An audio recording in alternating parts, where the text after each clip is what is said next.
Sebelumnya, Komandan Pusat Polisi Militer dan Puspom TNI Marsikal Muda Agung Handoko menegaskan langkah KPK menetapkan Kabasarnas Marsdia Henry Alfiandi sebagai tersangka menyalahi aturan.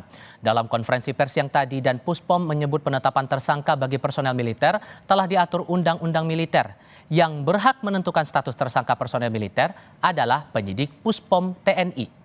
Dan Puspom menyebut meskipun Marsdia Henry segera memasuki masa pensiun, namun waktu terjadinya pidana berlangsung saat masih aktif sebagai anggota TNI.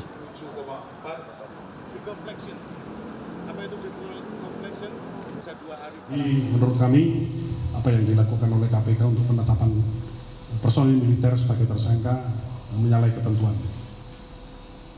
Pertanyaan kedua, untuk Marsdia HA memang sudah memasuki masa pensiun. Tetapi tindak pidana tersebut terjadi pada saat beliau masih aktif. Jadi kita lihat tempus deliktinya, waktu kejadiannya.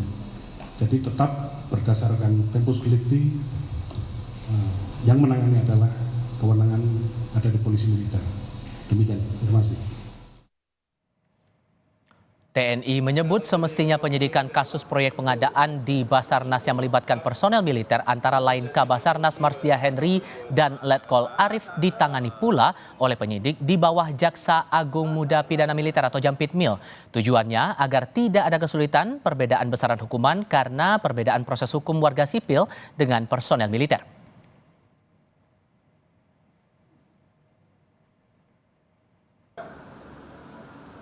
Kalau ini jadi satu, dilaksanakan oleh tim penyidik dari KPK maupun penyidik dari militer yang ada di dalam organisasi Jampitmil. Jampitmil ini menjadi bagian atau organisasi baru yang ada di Kejaksaan Agung. Seyogianya saran kami bisa ditangani oleh Jampitmil, supaya nanti dalam proses-proses ini tidak ada kesulitan. Tentu saja bisa kita prediksi akan ada disparitas nanti dalam hal hukuman, karena proses-proses ini kan berbeda gitu. Dalam konferensi pers, KPK mengatakan Kabasarnas Marsikal Madia Henry Alfiandi diduga menerima uang dengan total 88,3 miliar rupiah dari sejumlah vendor sebagai pelicin agar bisa memenangkan tender proyek pengadaan periode 2021-2023. Marsdia Henry ditetapkan sebagai tersangka bersama 4 orang lainnya dalam proyek pengadaan di Basarnas. Penanganan Marsdia Henry dan 1 tersangka lain kini diserahkan ke Puspom TNI.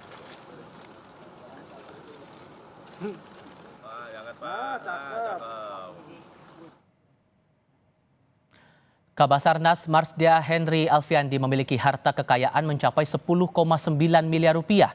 Dalam LHKPN yang ia laporkan ke KPK, jumlah terbesar harta Marsdia Henry adalah berupa tanah dan bangunan yang tersebar di 5 lokasi dengan nilai 4,8 miliar rupiah.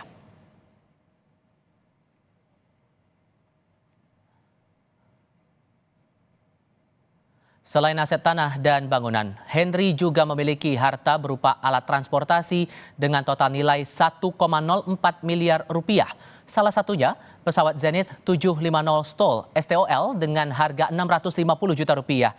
Memiliki pesawat ini diduga berkaitan dengan hobi aeromodeling yang digeluti Henry. Ia juga kabarnya merakit sendiri pesawat itu.